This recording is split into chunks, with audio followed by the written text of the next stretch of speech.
I hate to see this era of Bulldog because I can't help but wonder, what could have been. I like the look, him wrestling in jeans. It did feel like he had updated the look a little bit and switched it up. But Val Venus walks away the European title. I don't know that the European title was necessarily all that much to talk about in We 19. didn't. We didn't need it. We didn't need the No, European title, Connie. To be honest no. with you.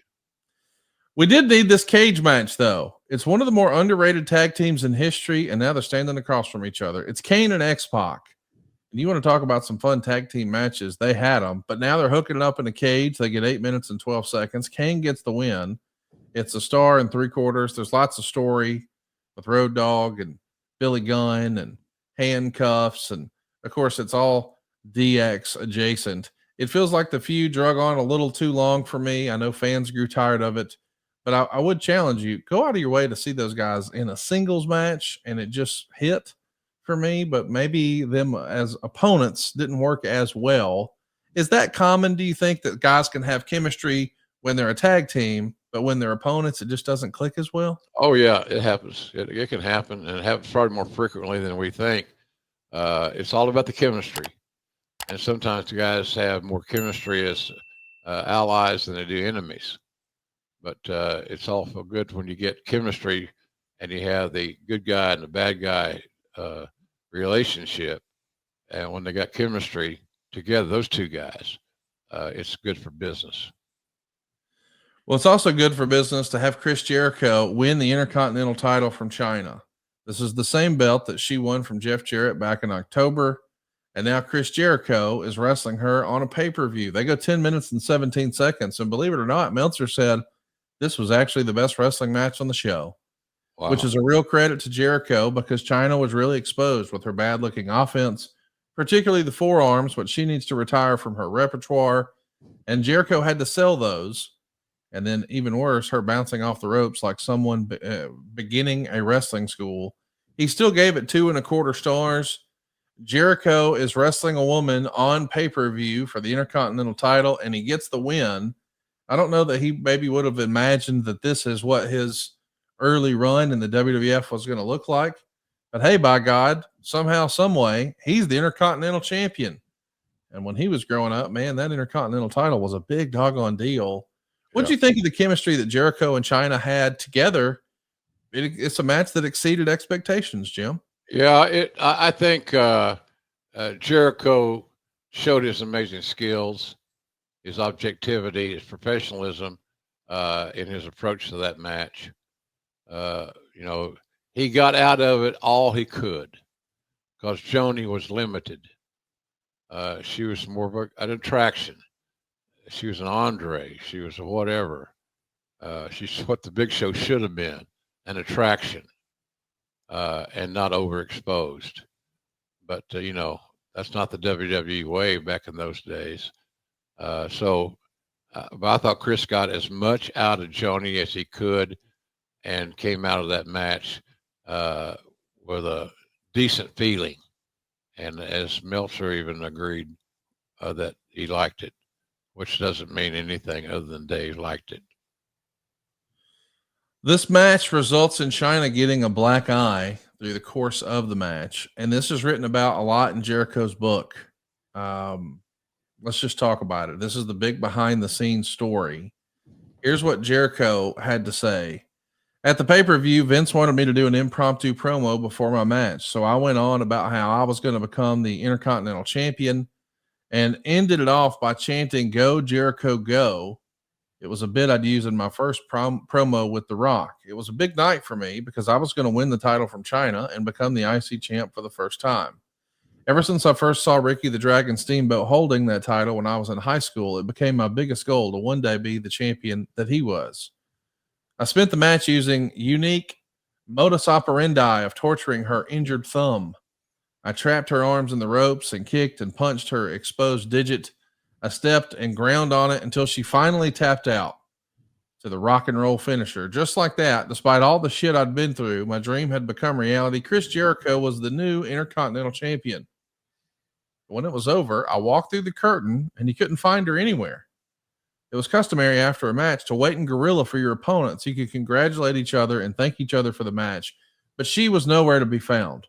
I looked up and down the halls, checking the dressing rooms, and finally found her in Vince's office conversing with Triple H. They stopped talking as soon as I walked in and looked up guiltily as if I'd caught them doing something wrong. I asked China if everything was okay. She said, yeah, I'm fine. I said, good match. I thought it went really well, huh? Yeah, it was good, she said woodenly. I could tell she was upset about something, but I couldn't figure out what. We had just put on a hell of a performance. What was she mad about? Was she mad that she lost the title? Did she not like the way I put the match together?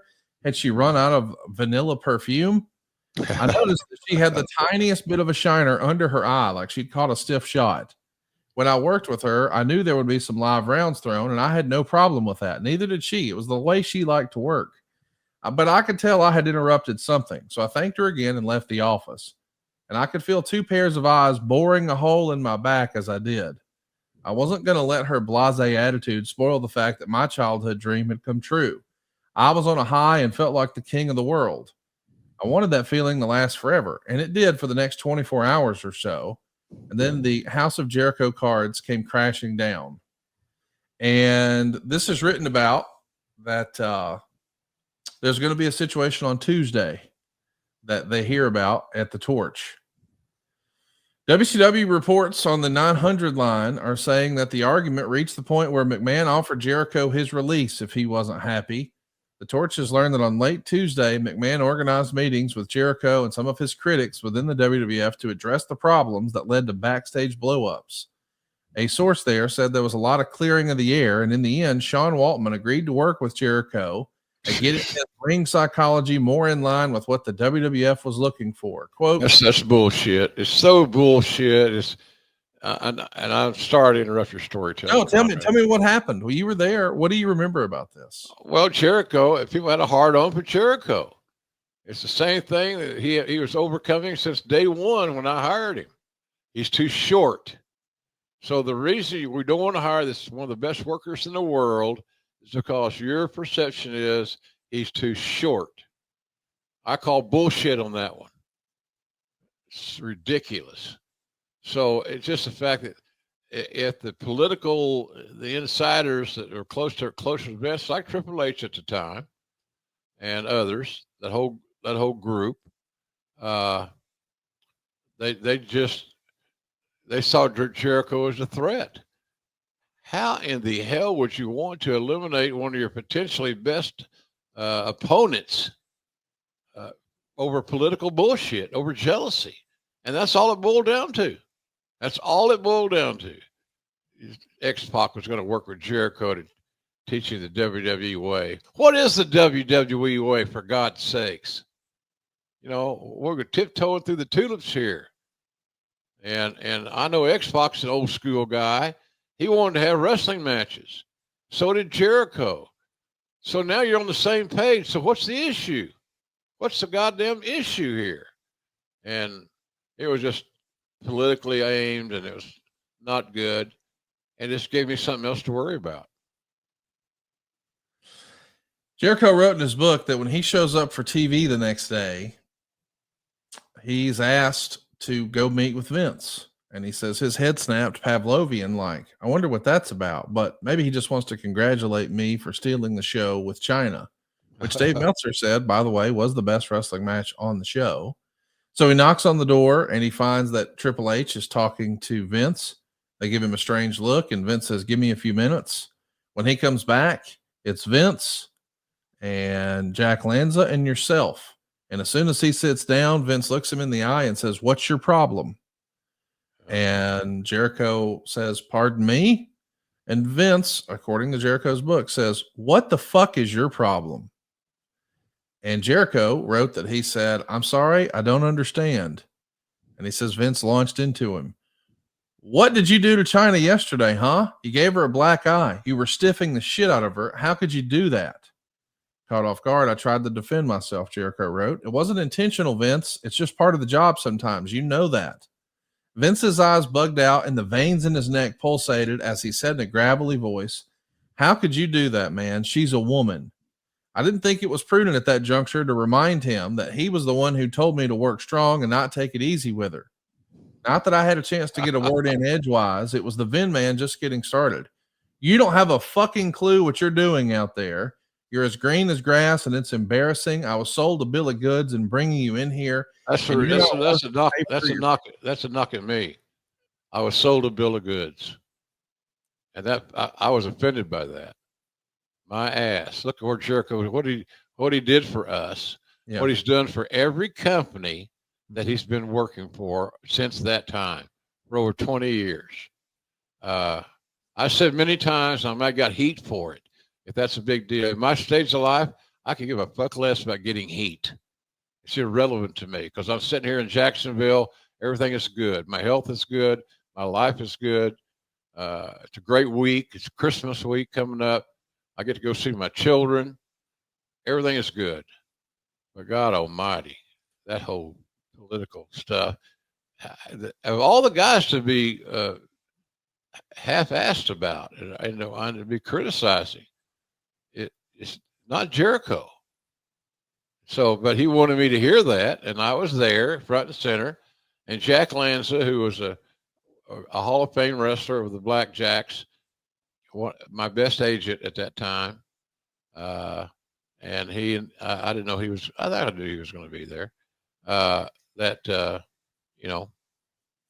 is how this is going to go. It was simply a matter that Vince had made a commitment to Triple H and Joni that I'll take care of this. And Vince's way of taking care of things sometimes is to be very volatile. Newsflash. Did you know that? So yeah, volatility is the order of the day. And boy, it was volatile in that meeting. Vince was saying, I was sold a bill of goods and bringing you in here. You're not worth the paper your contract's written on. Everybody's complaining about you. You have no respect for anybody here. You even stole The Rock's catchphrase on the pay-per-view yesterday. And Jericho was like, because I said, go Jericho, go Jericho, go. Maybe Vince thought that was too close to Rocky. But before he gets a chance to figure that out, Vince would continue. The problem with you is you're an elitist. You think you're better than everybody else, but you're not. You're the drizzling shits. I want you to go and apologize to China. Oh, there's the bottom line. Now you're getting to the crust of the story. Yes. That's all. He says, from now on, you have to go over all of your matches with X-Pac. He knows how to work. He knows how to put together matches, and you don't. I want you to pick his brain and talk to him about every move you make in the ring. Now, of course, eventually when this is over, Jericho takes his tongue lashing. He gets out in the hallway and trying to figure out what the hell happened. I thought we had a good match. I just won the Intercontinental title. But he sees Triple H in catering, and he approaches him. Hey, can I ask you a question? Do I have heat? And Jericho wrote, to his credit, he was totally honest with me. Yeah, you got a lot of heat. You got scorching heat. Why? Jericho said. Why? Well, ever since you got here, all you talk about is how you did things in WCW. You act like you have all the answers and know everything, like you're a huge star, but you haven't proven shit. We have a different way of doing things here, and you're not getting it. Goodness gracious. Triple H and Jericho not off to the best start. It does feel like when Vince demands you go apologize to China and you go learn how to work from X-Pac. I don't care what everybody says. This has Triple H's fingerprints all over it. Do you think the die was cast that he and Jericho were going to be political? More than rivals. Yes. They're going to end up being more than rivals. Okay. And I had no problem with that. Because when I book your ass, I expect productivity. I expect a great performance. And above all, give the fans their money's worth. That's what I think. And if they didn't like each other, I could give a shit less. It's irrelevant to me. So, it was a course of the day in the soap opera world of pro wrestling. Sometimes the stories told behind the scenes were more entertaining and more productive than those that were put on television. This is one of those times.